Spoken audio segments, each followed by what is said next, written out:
लड़की अपने स्नाइपर से एक खास टारगेट पर निशाना साध रही थी। ये थे सच्चे फौजी टाइप ज़ॉम्बी। पहले देखे गए ज़ॉम्बी से ये अलग थे, बेहद अटैकिंग, और उनका सिर धीरे धीरे पके हुए पांव जैसा सूज जाता था। ये सब एक खास मिलिट्री इन्फेक्शन से बने थे। लेकिन डरने वाली बात ये थी नहीं, दूर से गोली लगे तो इंसान की तरह गिर जाते थे। आज सान्या पहली बार रेक की टीम में आई थी। उसके अंकल उसे पेशेंस के साथ सिखा रहे थे कि लंबी दूरी पर सही और एफिशिएंट शॉट कैसे लगाया जाए। पहली बार के लिए ठीक था, गोली लगी। टीम ने खून के निशान फॉलो किए और टाउन के सेंटर में ज़ॉम्बी का शव मिला। पास में एक काले भालू की लाश भी पड़ी थी। लगता था दोनों में जमकर लड़ाई हुई और दोनों मारे गए। लेकिन सान्या की नजर दूर एक कार की छत पर पड़े ताजा खून पर पड़ी। मतलब एक ज़ॉम्बी घायल होकर भागा है। प्रैक्टिस का बढ़िया मौका। बाकी लोग मना करते रहे, पर वो अपने साथी रीना को लेकर वहां पहुंच गई। एक फैक्ट्री की खिड़की से अंदर से कराहने की आवाज आई। रीना ने याद दिलाया, पहले जगह स्कैन करो फिर अटैक। तभी एक और अजीब तरह की ज़ॉम्बी की चीख सुनाई दी। अभी भी दोनों का बैलेंस 2-2 था, तो उन्होंने तय किया कि रिस्क लिया जा सकता है। रीना, जो सान्या से ज्यादा एक्सपीरियंस्ड थी, ने प्लान बनाया। पहला ज़ॉम्बी वो नाइफ से खत्म करेगी, दूसरा सान्या बोतल फेंककर डिस्ट्रैक्ट करेगी, और फिर साइलेंट किल। सान्या ने बोतल फेंकी। आवाज सुनकर ज़ॉम्बी आगे बढ़ा, लेकिन फिर अचानक चुप। सान्या धीरे धीरे करीब गई, जैसे बचपन से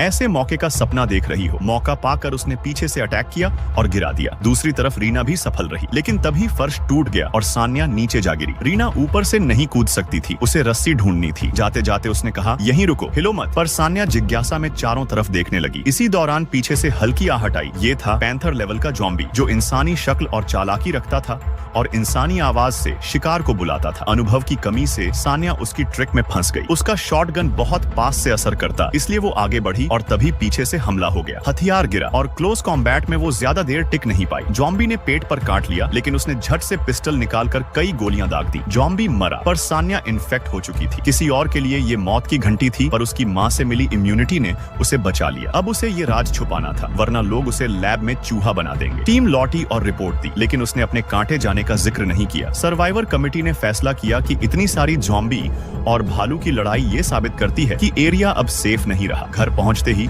उसने जल्दी से घाव के निशान मिटाए ताकि चेकअप में पकड़ न आए। रात को सान्या और रीना ने म्यूजिक पर डांस किया। दिन की टेंशन के बीच का छोटा सा सुकून, लेकिन इसने दोनों को और करीब ला दिया। तभी उसके पिता आ गए और माहौल बदल गया। बाहर सेफ जोन के किनारे पर एक नया वायरस, गोरिल्ला स्ट्रेन, धीरे धीरे अंदर घुस रहा था और दूर जंगल में खतरनाक सर्वाइवर्स का एक गिरोह इस बेस को खोज चुका था।